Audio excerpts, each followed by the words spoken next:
Du kommer snart att tappa din bästa medarbetare. Och vargen. Beröm, högre lön eller tjänstebil lär ändra på saken.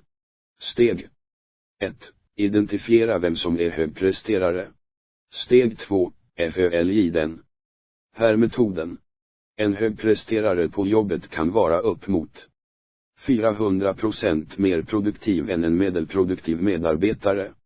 Det skrev Karjevilliad i Harvard Business Review nyligen i artikeln What High Performers Want at Work. Det kan till och med vara så illa att en av 5 högpresterare byter jobb inom ett halvår. Denna text är ett samarbete mellan HR-systemutvecklaren Workday och tidningen Chef.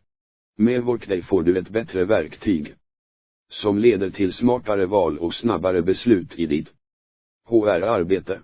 Bör ekvationen vara orsak till panik? Inte om du frågar Ulrika Sedel, konsult inom ledar- och strategiutveckling och medförfattare till boken Bortom glastaket. Humankapitalet har aldrig varit så viktigt som idag. Idéer driver företagen framåt och framgångsrika företag är beroende av högpresterarnas driv, kreativitet och sociala förmågor, säger Ulrika Sedel. Samtidigt måste dagens arbetsgivare acceptera att människor byter jobb oftare. Idag det gäller i synnerhet högpresterarna, säger hon så. Vad är då det bästa sättet att behålla högpresterare? En start är att självkritiskt granska vad man som organisation har att erbjuda. Det räcker inte med att locka in en högpresteraren i huset med ett attraktivt erbjudande, du måste även få förutsättningar att göra sitt jobb.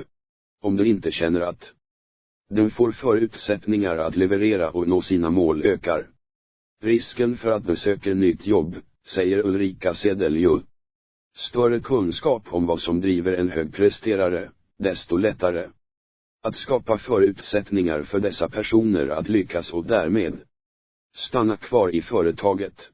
Det finns enligt Ulrika Sedel 5 kännetecken på en högpresterares beteende. Högpresterare har en stark inre motivation. De ser bortom sig själva och vill bidra till något större. De sätter mål, korta och långa. 2. De har förmågan att övervinna hinder. De är uthålliga och tappar inte modet och energin vid ett misslyckande. De hanterar problem på vägen som utmaningar att överkomma, inte som hinder. 3. De är skickliga på att identifiera vilken hjälp de behöver. De försöker inte klara av allt själva utan söker hjälp från mentorer, coacher och nätverk. 4. De tar stort personligt ansvar för att arbetet blir gjort. De har vad som inom psykologin brukar kallas för ett internt kontrollokus, där det som sker bestäms av individen själv, deras hårda arbete och beslut. 5. De söker utveckling. De är nyfikna, vill lära och motiveras av att ständigt göra ett bättre resultat. Arbetsplatsen och rollen behöver matcha högpresteraren. Om inte så kan dessa medarbetare istället bli problemskapare när deras energi blir felriktad, säger Ulrika Sedel. Deras engagemang kan också bli gränslöst, särskilt vid unga år. Högpresterare lägger ofta många timmar på jobbet och det kan bli för mycket, säger hon. Det här utifrån och in perspektivet är framför allt viktigt för att en nyanställd högpresterare ska komma in i leverans så snabbt som möjligt. Att nå breakeven snabbt är ett bra sätt att möta den nya, rörliga arbetsmarknaden. 1 år är inte längre tillräckligt snabbt. Det kräver flexibilitet i både arbetsplatsens processer, mjukvara och hårdvara. Kan inte den nya arkitekten få fortsätta att jobba i sina gamla program? Eller den nya rektorn får fortsätta med sina tidigare program för uppföljning? Många behöver tänka om här, säger Ulrika Sedel. Sofia Jedon sitter i revisionsbolaget KPMG:s styrelse i Sverige och arbetar strategiskt ihop med HR-avdelningen med bolagets medarbetarfrågor. Om en medarbetare slutar att småprata i hissen kan det vara en indikator på att något behöver förändras hos oss. Kännetecknas högpresterare av att de har förmågan att se kundens problem och ge en bredare bild.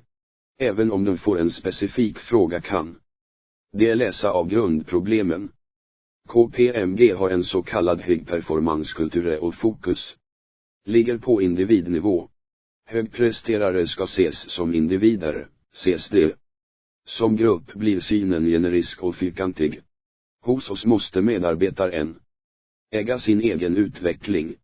Vi tillhandahåller bara verktygen och kulturen, säger Sofia Gedeon. För att stötta medarbetarna till självledarskap finns mentorer eller performance managers som hjälper till att ta fram en utvecklingsplan och ser till att det stöd som medarbetaren behöver finns där.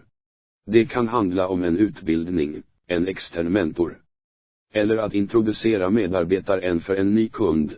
Mentorn ska även hålla koll så att en högpresterare inte arbetar allt för mycket samt lär sig prioritera. Vi vill inte bromsa någon, men skapa rätt utrymme för jobbet, säger Sofia Gedeon. KPMG rekryterar många medarbetare direkt från skolan och som arbetar hårt under sina första år. Men med tiden så kalibreras utvecklingsplanen. Det finns fler värden än att maxa en karriär. Jobbet ska fungera i olika delar av livscykeln, säger hon. Sofia Gedeon har flera kanaler där hon kan följa medarbetarnas utveckling. Dessa medarbetare är ofta bra på att flagga om de saknar något. Ibland är det enkla detaljer i arbetsvardagen som ger de viktigaste signalerna på om han eller hon inte trivs. Bara det.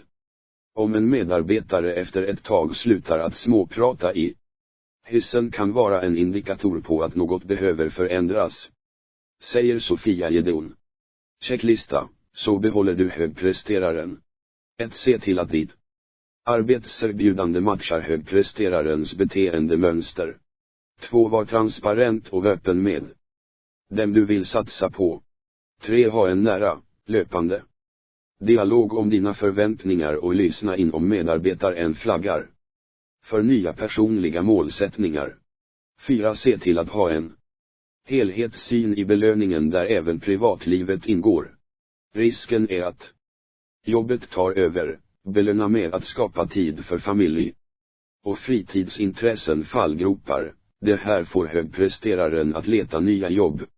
1. Byråkratiska och trögrörliga organisationsstrukturer. 2. Otydligt ledarskap. 3. Ständiga omprioriteringar utan möjlighet att bygga upp resultat över tid. 4. Utebliven återkoppling från chefen. 5. Avsaknad av visioner i ledarskapet. 6. Dålig transparens i företagets riktning och beslut.